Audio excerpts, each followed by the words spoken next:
examen de Daibelis Jaramillo Olivares, el examen de maestría.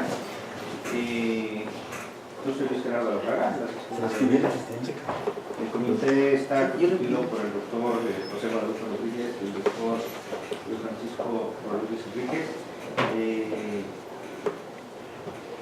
En el acta está la doctora Sonia Mendoza, pero por la enfermedad no puede estar aquí. Y por eso está el doctor Francisco Rodríguez. La mecánica del examen es, Daibelis nos va a dar una presentación de unos 45 minutos, luego hacemos una sesión de preguntas y respuestas por parte del comité, luego les pedimos que nos abandonen la sala para dejarnos solos de liberar la calificación y posteriormente pues, leeremos el resultado del examen. Gracias. Bueno, buenos días, voy a comenzar con la presentación. Mi tesis tiene por nombre Prototipo de un sistema de alcohol. Mi asesor es el doctor Luis Gerardo de la Fraga y mi nombre es Daibelis Jaramillo Olivares. Bueno, lo que veremos a lo largo de esta presentación es el contenido, la introducción, propuestas, simulaciones, resultados, conclusiones, trabajo futuro y por último las referencias que hicieron este trabajo posible. Comenzaremos con la introducción.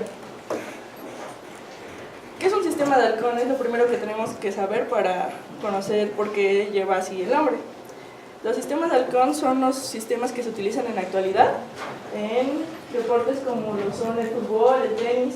Hay varios deportes como el circuito ATP que se utiliza en el tenis para revisar las jugadas. Entonces el sistema de halcón lo que revisa es que las jugadas estén bien para tomar decisiones. ¿Cómo hacen esto? El sistema de halcón se propone por el nombre más famoso que se llama Hawkeye, por su nombre en inglés, en el cual está un campo, un área delimitada, que en este caso es un campo de fútbol, de tenis o de otro deporte, y se rodean de cámaras. Estas cámaras son de alta definición y realizan el seguimiento de un balón, una pelota. Eso es lo que realizan estos sistemas. Realizan el video de datos de varias cámaras para identificar la posición en la que se encuentra ese balón, y ya con la posición en la que se encuentra el balón pueden calcular la posición en forma tridimensional, pueden predecir su trayectoria, mapar posibles jugadas, o sea, las posibles siguientes jugadas, en fin, un sinfín de cosas. Entonces de aquí tomamos esta idea para crear el proyecto. Nuestro objetivo es utilizar herramientas de bajo costo. Para esto utilizamos lo que es una computadora sobre una tarjeta Raspberry Pi. Es muy importante conocer las características que tiene esta porque son de bajos recursos. Tiene un CPU quad-core de 1.2 GHz y varios puertos, uno de los que utilizaremos, por ejemplo el puerto CSI para conectar la cámara. Y su tamaño cabe prácticamente en la palma de una mano, que es 85.60 milímetros por 53.98. Bueno, continuaremos dando la definición de la cámara.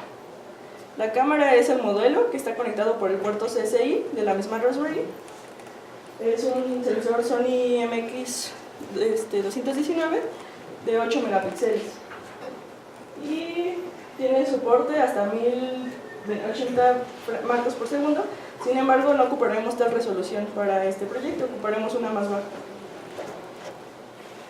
Se desarrolló este prototipo de ojo de halcón para conocer la tecnología y el software necesarios para su creación, utilizando herramientas de bajo costo. Como ya lo mencioné, la Raspberry Pi es una computadora sobre una tarjeta. Esto quiere decir que no se puede mejorar. Todo lo que está ya lo trae integrado en la tarjeta. El módulo trabaja a baja resolución comparado con las cámaras que hay hoy en el mercado, y la computadora también no equipara lo que una computadora personal tiene hoy en el mercado. Y con estos dispositivos se busca obtener eficiencia y precisión obteniendo la pose del marcador.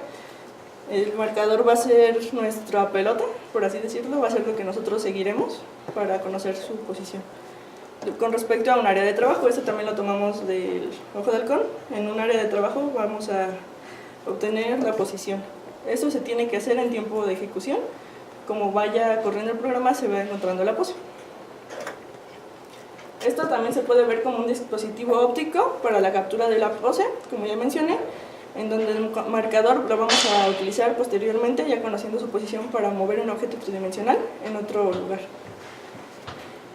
Esto permite una interacción con el usuario y un mundo visual, tridimensional, virtual, de manera más común, más natural. Bueno, este es el objetivo general.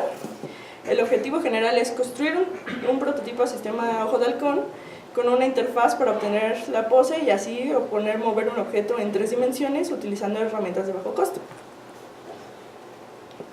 Los objetivos que se tuvieron que hacer para realizar este trabajo son delimitar el área de visión y el posicionamiento de la cámara, diseñar el marcador que será usado para encontrar el objeto y conocer su posición, programar la etapa de procesamiento de imagen, implementar el algoritmo para encontrar la pose y por último realizar la interfaz en la cual nosotros podamos ver que sí realmente encuentra la pose de manera correcta.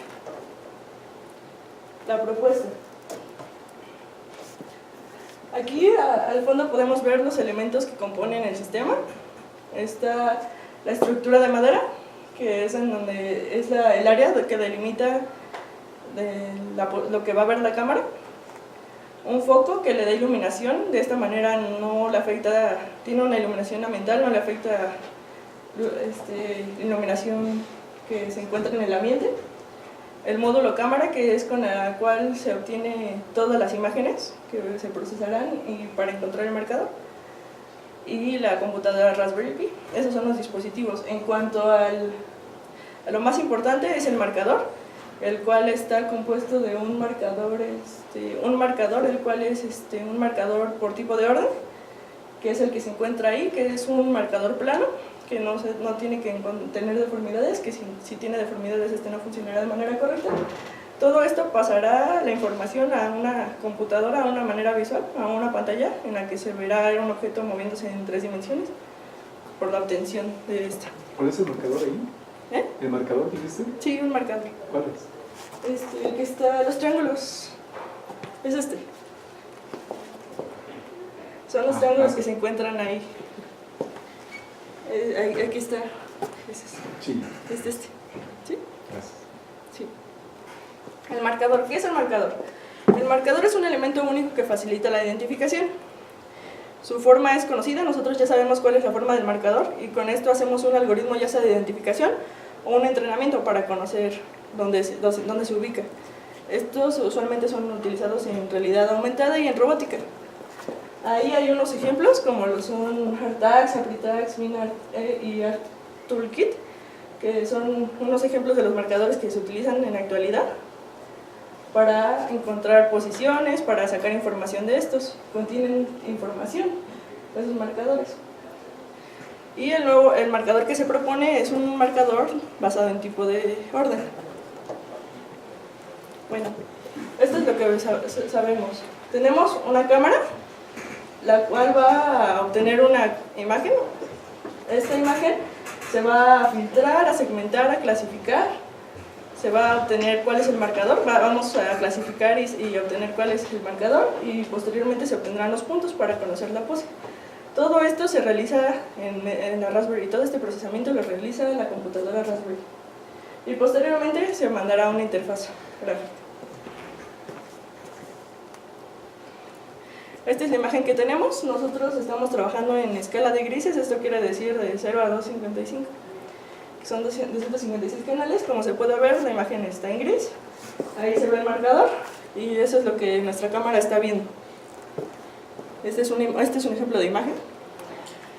De esto primero, como ya les mencioné, tenemos que hacer un entrenamiento o un algoritmo de identificación. Para esto obtuvimos varias imágenes, 245 en realidad, y observamos de manera visual que existen 6 clases. Estas son las 6 clases que existen: sombras, manos, puntos, barras, barra superior y marcador. Las sombras se generan por iluminación. Pueden ser de diferentes tipos y no tienen una forma determinada. La mano, siempre cuando vamos a mover el marcador, pues el usuario tiene que a fuerzas meter su mano para hacer este movimiento y siempre se encuentra presente.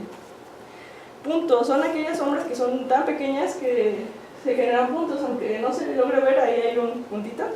En las imágenes estos también se generan en muchas imágenes y no nos sirven, no tienen información útil. Las barras y barra superior, estas están siempre presentes por la misma forma de la estructura, entonces siempre están presentes.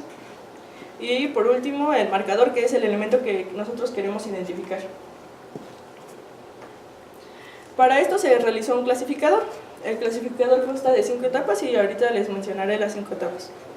La primera etapa del clasificador es una clasificación de distancia mínima. Y esto se obtuvo con la media del área. Obtuvimos de ese conjunto de entrenamiento que fueron el 60% de imágenes tomadas. Obtuvimos la media. Procesamos la imagen y obtuvimos la media de estas. Entonces obtuvimos esas que se encuentran arriba de los... Aquí, en este lado, que estas son las medias capturadas por ese conjunto. Y encontramos que se podían separar los puntos que eran con áreas muy pequeñas y las barras superior, las cuales tenían áreas muy grandes. Sin embargo, los otros 4 conjuntos con esta clasificación no se podían separar, por lo cual decidimos dejarlo en una clase llamada otro. Esta clase otro se compone de 4 conjuntos, que es la mano, las barras, el marcador y las sombras. ¿Cómo se hace la distancia media?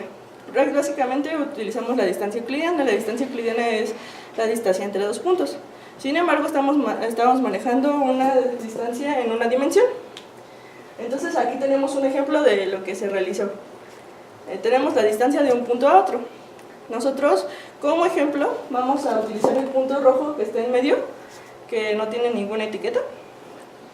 Entonces ese punto se utilizó solo por ejemplo, y los otros ya están puestos en el orden en el que están las medias sacadas, las medias obtenidas.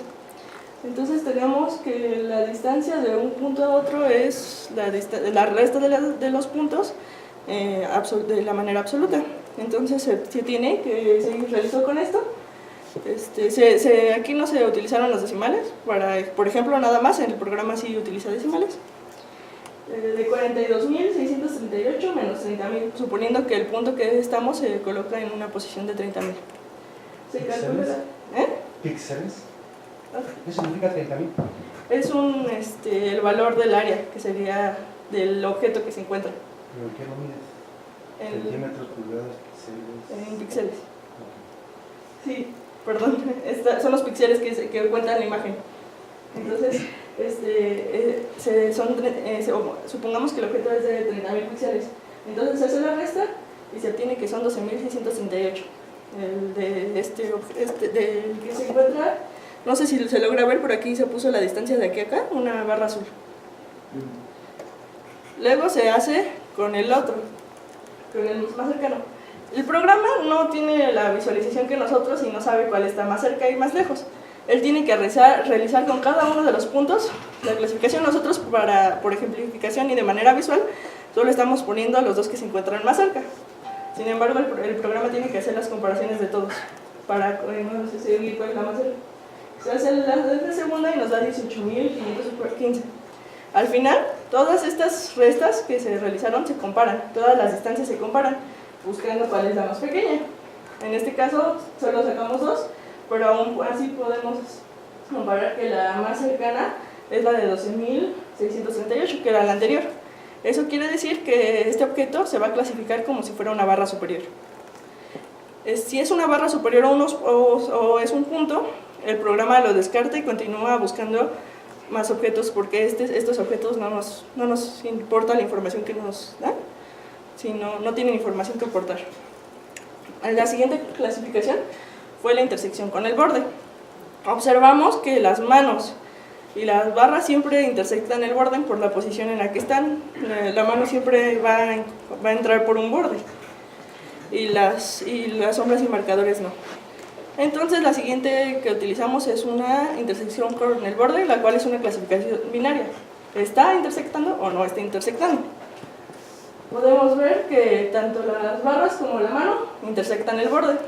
Esta información, estos objetos tampoco nos traen información, por lo cual los eliminamos. Sin embargo, el marcador y las sombras siempre no intersectan el borde.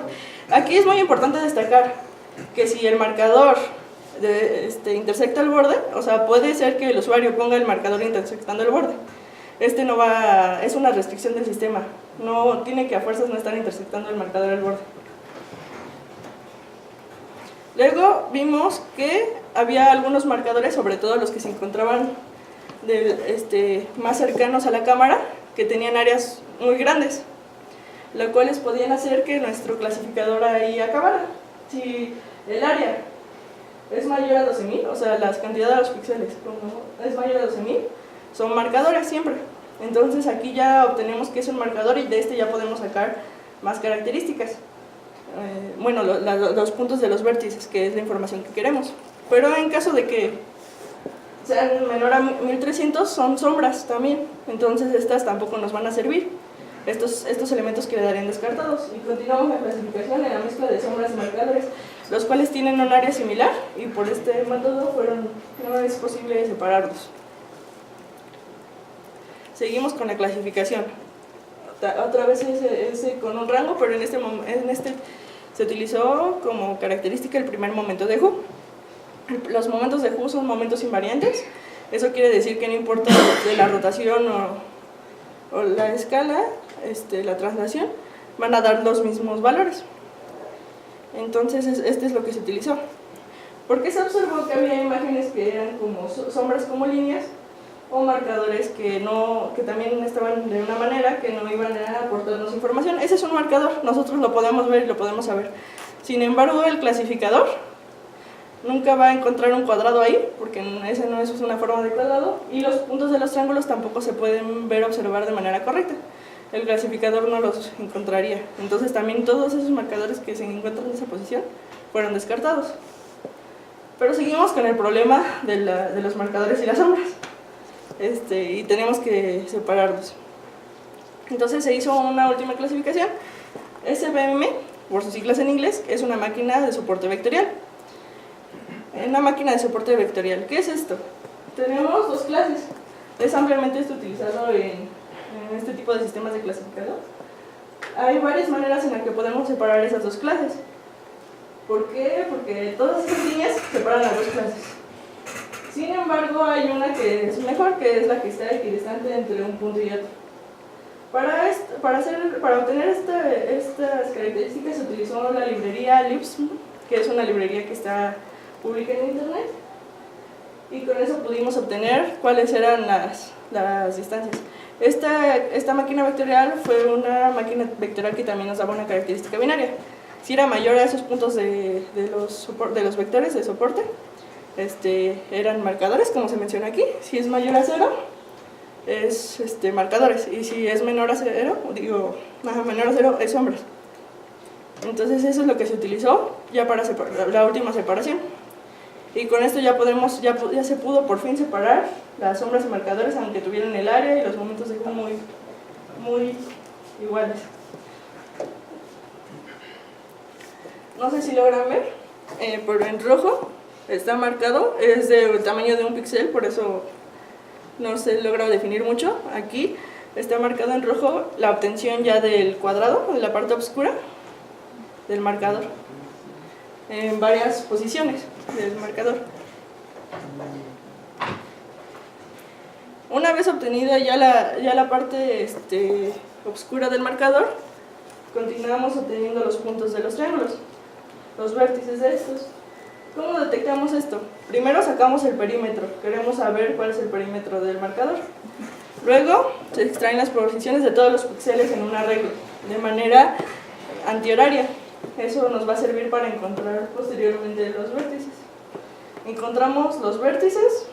El primer vértice es el primero que se recorre en la imagen. La imagen siempre se recorre de izquierda a derecha, de arriba hacia abajo. Entonces el primero que encontramos va a ser el primer vértice encontrado. El segundo vértice va a ser el más lejano a y el tercer vértice se hace una línea entre esos dos vértices y el más lejano es el tercero. Para mayor explicación, esto es lo que obtenemos al procesar la imagen. Es un triángulo, sin embargo no se logra ver como uno. Bueno, se logra ver que es un triángulo, pero se ve todo chato.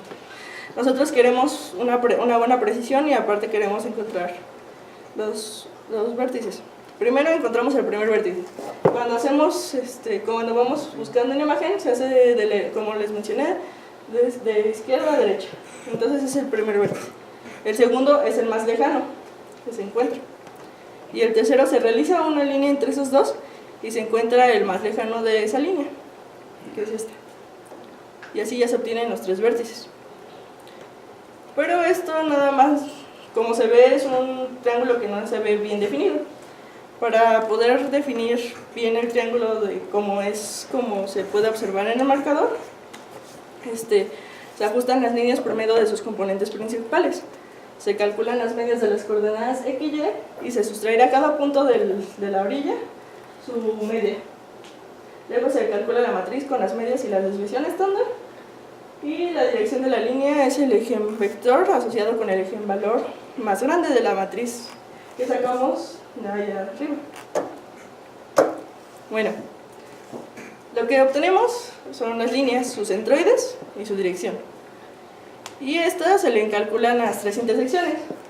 Como se puede observar, pues el triángulo es así y estaba un poco deformado, pero ya con esto podemos ya tener intersecciones de un triángulo normal, de un triángulo como bien formado, y las intersecciones son en donde se cruzan una línea con otra.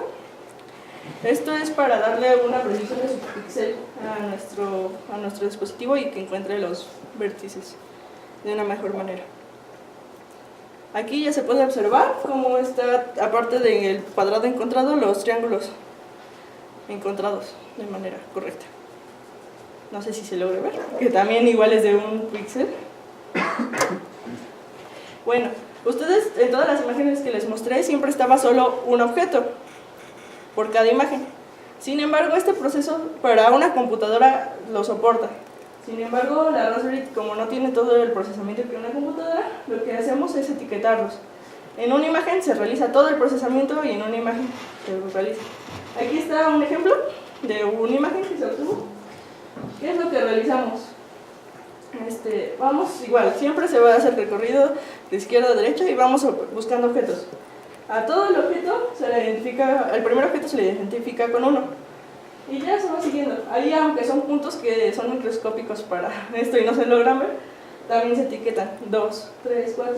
El fondo está etiquetado con 255, que es la parte blanca. Entonces, este es el etiquetado por tonos, así se podría llamar. Entonces, lo que realiza es etiquetar por tonos hasta encontrar el marcador. En este caso, el marcador se encontró con el número 65. Ya después, los objetos que están después ya no nos interesan, porque el programa termina su procesamiento una vez que encuentra el marcador. Ya los objetos después se quedan en 0, que es como estaba, porque era una imagen binarizada en blancos y negros, o sea, en 0 y 255. Vamos a hablar un poco del marcador que les he estado explicando y por qué es la importancia de este marcador. El marcador está basado en tipo de orden. Las características de este es un borde blanco. Este borde blanco ayuda a separarlo de otros objetos. Un cuadrado negro, 2 triángulos blancos, que es el que nos aporta la información de los vértices. El tamaño total de 100 milímetros por 100 milímetros. Eso es el tamaño total, quiere decir el tamaño total del cuadrado. Desde aquí, todo este alrededor son los 100 milímetros por 100 milímetros. Pero el tamaño de los triángulos solo, o sea, esta de aquí hacia arriba, hacia acá, son 67 por 67 milímetros. Esa información es importante conocerla porque se le meterá en nuestra homografía. Este es el modelo del marcador. Con esos puntos se formó el modelo que forman los triángulos. Así no se puede ver mucho. Sin embargo, ahorita les explico más a detalle.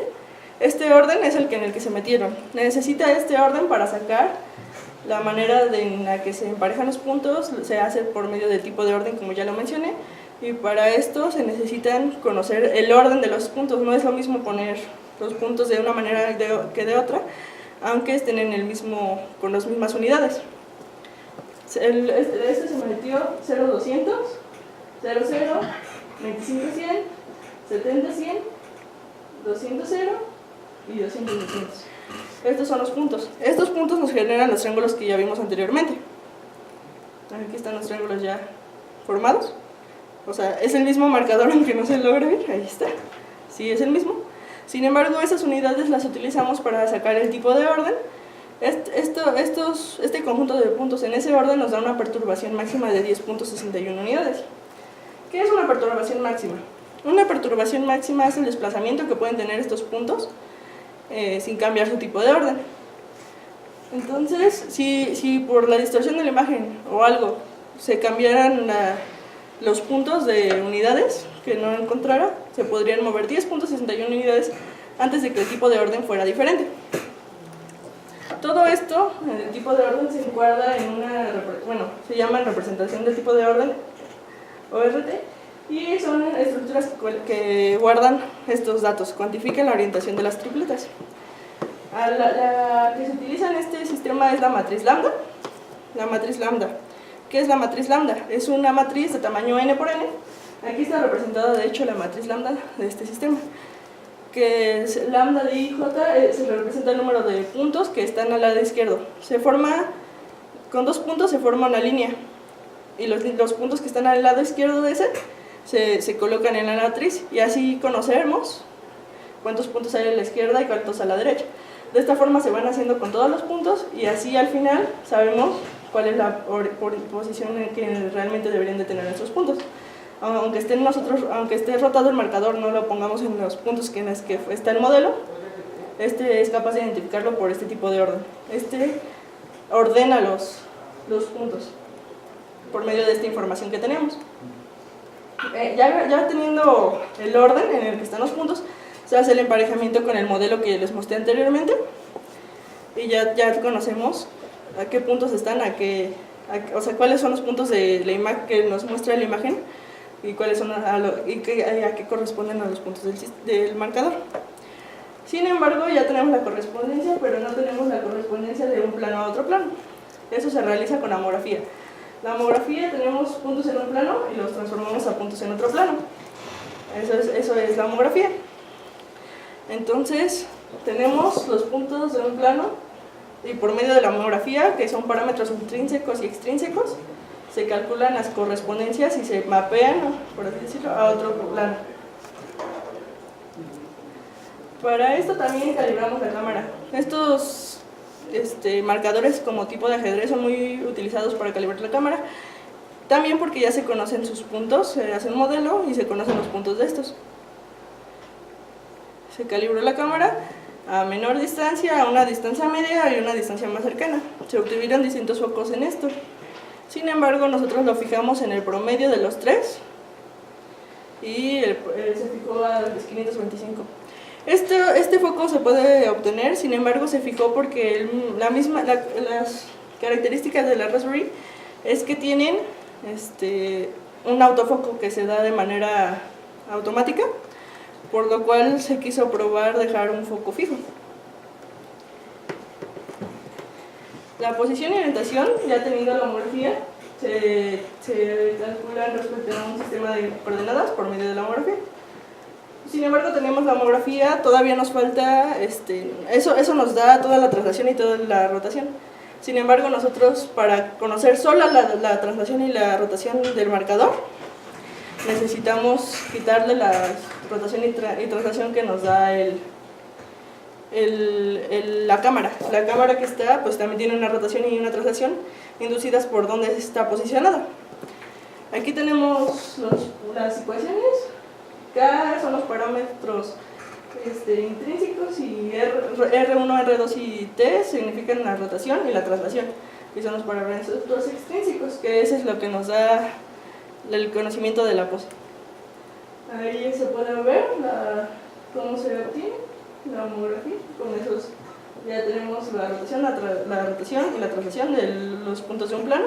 Y del otro lado tenemos el lambda, que es el escalamiento, K, que son los parámetros intrínsecos, y P, los puntos que corresponden a otro plano. Una de las cosas que se observó es que el mismo autofoco que les he venido mencionando causa una diferencia. Esto podemos ver, aunque no se ve movimiento, es un GIF, de lo que se obtiene lo que obtiene la cámara. Aquí nosotros no vemos ningún movimiento. Esa cámara la toma, eso es lo tomado con la cámara. Sin embargo, al realizar el procesamiento, eso es lo que ve. Sí hay cambios de luz, aunque no son perceptibles al ojo, hay cambios de luz creados por el autofoco, lo cual, aunque no sé si se logra ver, llega a cambiar la posición donde están los vértices de los triángulos. Entonces esto es un problema porque no tenemos estabilidad. Aunque nuestro marcador no se esté moviendo, el programa ve como si se estuviera moviendo. Este es un problema que se encontró. Se intentó para esto cambiar los parámetros de la misma cámara, como la exposición, exposure, auto white balance, los balances de blancos. Sin embargo, se observó que esto no solucionaba el problema, por lo cual se implementó un filtro de Kalman unidimensional. ¿Esto para qué? Para que nos diera la estabilidad de que no se estuviera, o sea, cuando sea el movimiento de un píxel no se mueva, el marcador se mantenga como si estuviese fijo. Las simulaciones. Esto es una simulación que se creó del prototipo. Al fondo en el marco de color morado es como si fuera el fondo del prototipo, como la cámara lo ve.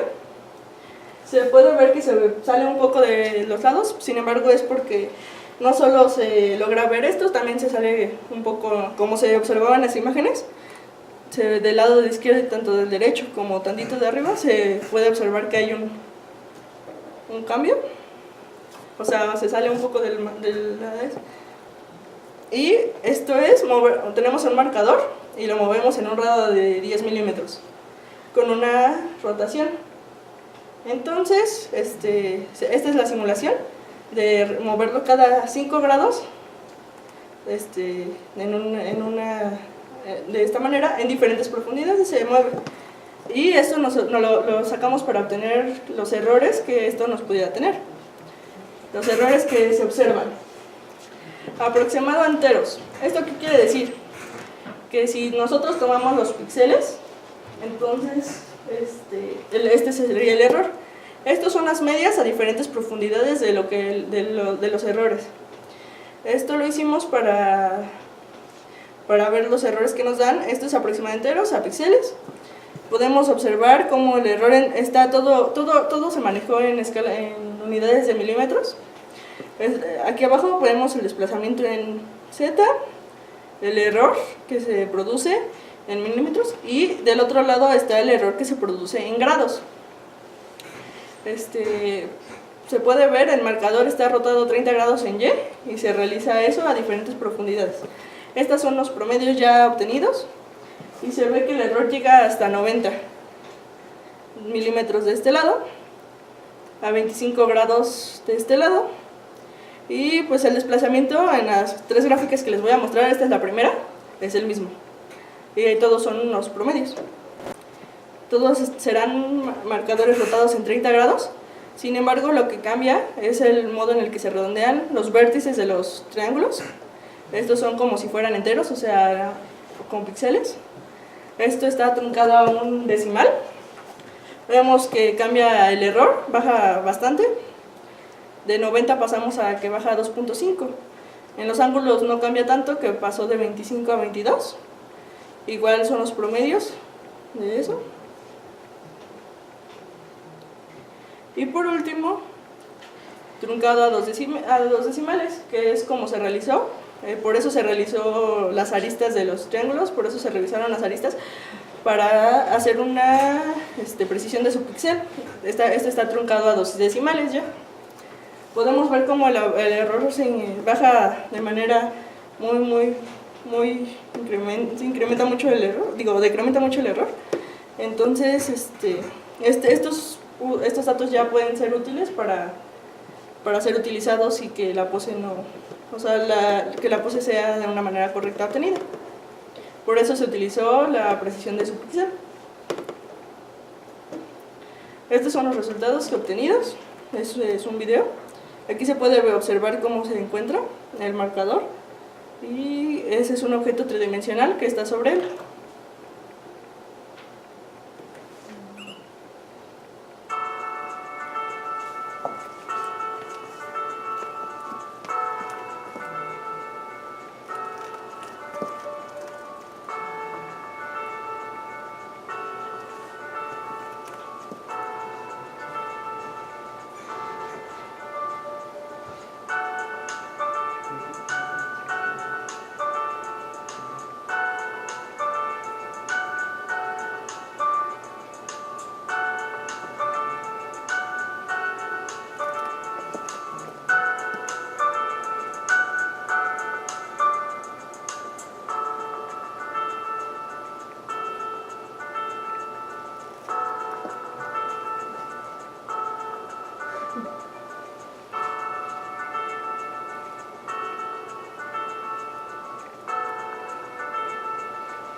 Estos son unos de los ejemplos del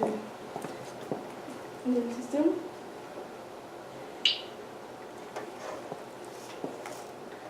Bueno, y como conclusiones tenemos un dispositivo que captura la pose de un marcador.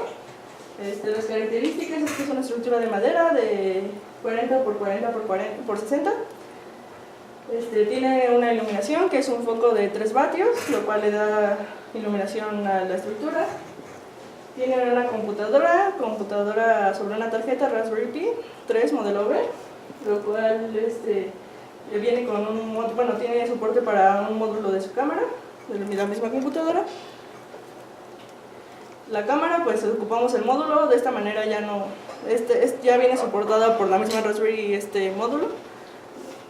El marcador fue un marcador fiducian plano utilizando tipo de orden, que encuentra las posiciones de los vértices a nivel de su píxel. Y las simulaciones arrojaron que era importante el nivel de su píxel si no daba muchos errores. Para trabajo futuro, ¿qué es lo que podemos realizar más de este proyecto? Poner una modelización adaptativa. Esto quiere decir que el filtro que se realiza no sea fijo, en este momento lo tenemos fijo, que cambie dependiendo de la iluminación que se da en la imagen. Que cambie dependiendo de la iluminación que se ve en la imagen.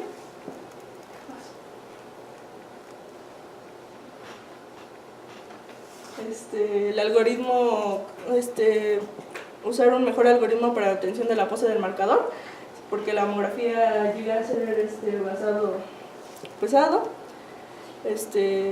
Considerar si un sistema de triangulación como los mostrados en los sistemas comerciales son más precisos que La desventaja es que tendríamos que utilizar al menos 3 computadoras Raspberry, lo que aumentaría el costo del proyecto. Usar muchos tipos de marcadores. Ahorita por el momento solo reconoce un marcador y también solo reconoce ese marcador, ver si pudieran ser más marcadores con tipo de orden y que funcionen bajo oclusión. Esto quiere decir que aunque un objeto los tape, reconozca que está un marcador ahí, aunque en este caso, si el usuario llega a poner la mano sobre ya no reconoce que el marcador esté ahí. Y buscar más sobre el foco de la cámara, porque la Raspberry realiza un autofoco, lo cual nos llevó a implementar filtros de Kalman y a buscar soluciones. Sin embargo, eso hace que el procesamiento sea más pesado. Eso es todo. De esta manera contribuir. Y una última pregunta, en el video que nos mostraste movías el marcador. Ajá. ¿Hiciste pruebas de ¿Qué tan rápido te podías mover que seguía funcionando bien? Sí, como se muestra, en uno sí estaba lento, pero en otro sí lo hago de manera rápida. A veces, cuando no, a veces cuando lo pierde, se queda en ese... Eso te pregunta, sería mi pregunta, si alguna vez se perdía, cuando lo movía muy rápido. Cuando se pierde, se queda en la última posición encontrada y que en el momento que se vuelve a encontrar, o sea, se recupera, o sea, al momento que se pierde, se queda. Y lo encuentra por acá y se mueve hacia acá. O sea, la figura se ve cómo se mueve hacia acá también. Eso no se vio en el video, ¿verdad? Creo que no. Porque se veía que lo seguían bonito. Ajá. Pero hay en algunos donde sí se hizo de manera más rápida y se ve como... No sé, había una parte donde se hizo de manera más rápida y aún así se veía. No se pierde.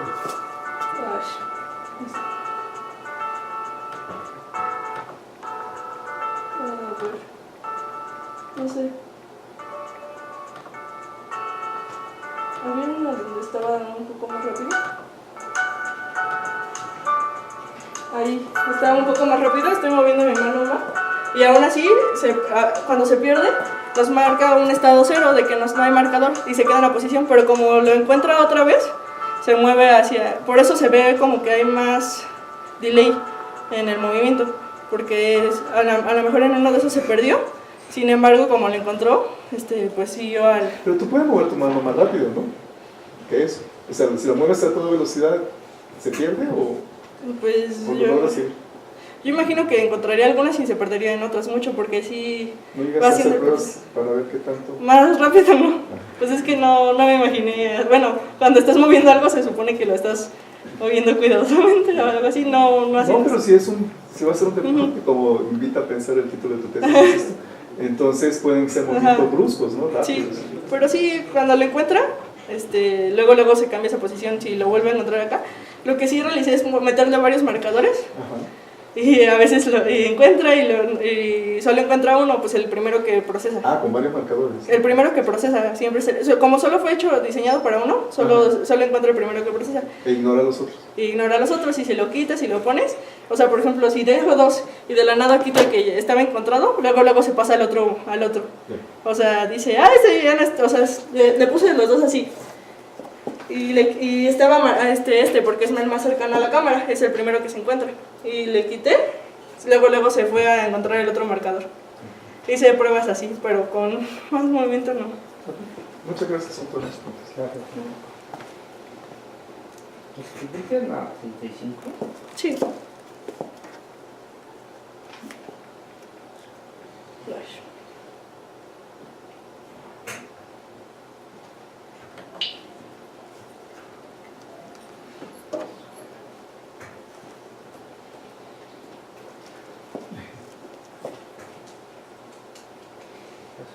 Bueno, antes de eso, una pregunta. ¿Qué es lo que conoces del marcador?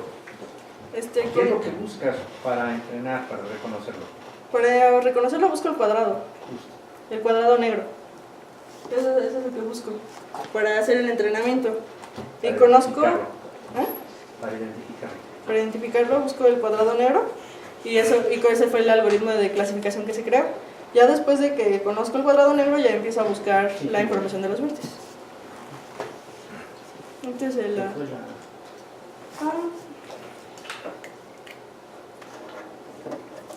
ver, tíralo.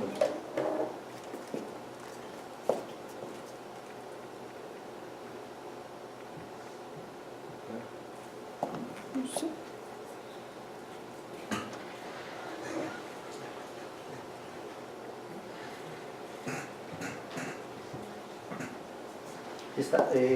¿Ya está cerrada la aplicación de video?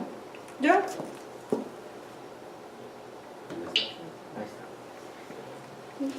Son las 35. Ahí está la 35. Fíjate cómo está la imagen. La parte de arriba es donde se ve que se sale de la estructura y en la simulación está al revés. Vete a la simulación.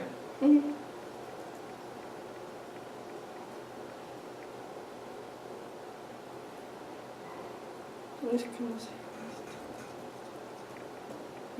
Está al revés. ¿Por qué?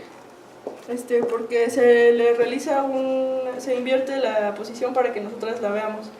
O sea, se hace una inversión con el hardware de la posición para que se vea, porque la cámara oscura en realidad, pues no sé si todos conozcan cómo funciona la cámara oscura, invierte la imagen de un objeto tridimensional, lo que se enseña de que se invierte la imagen.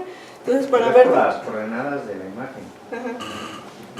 Que la imagen, la coordenada de arriba es 0, 0 y el sistema de coordenadas es 0, 0 es abajo. Entonces, ¿cuál es la real? ¿La real?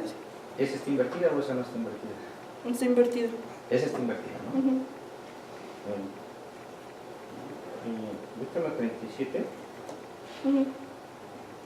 Bueno, ya después lo dijiste, pero bueno, lo que tenías que haber dicho desde el principio, que son errores en las posiciones de los vértices de los centros. Y bueno, claramente aquí se ve que no se puede usar, ¿no?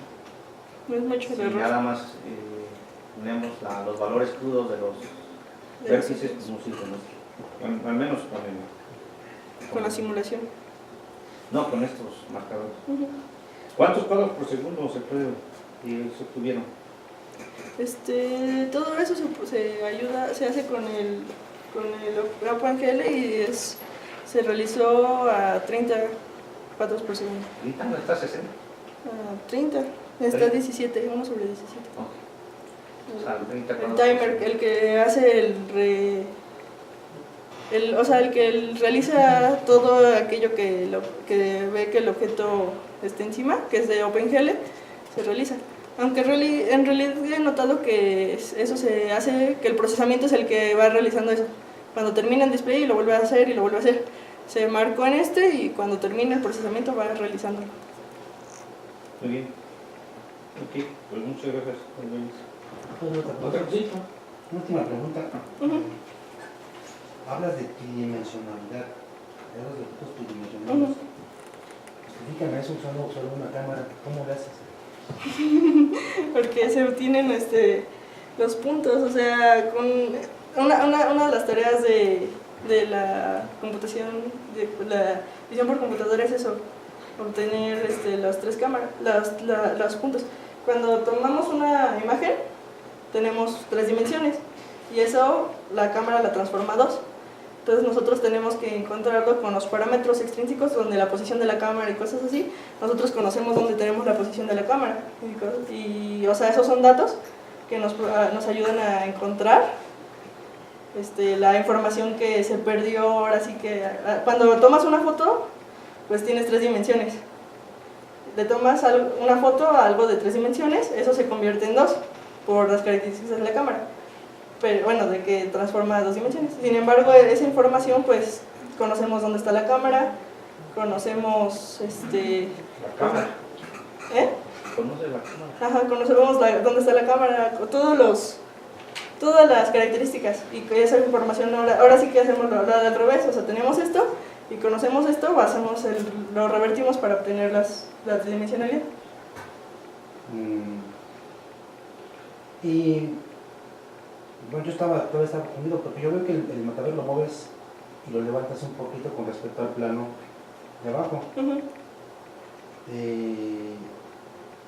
¿Eso no es entonces una característica de 3 dimensiones?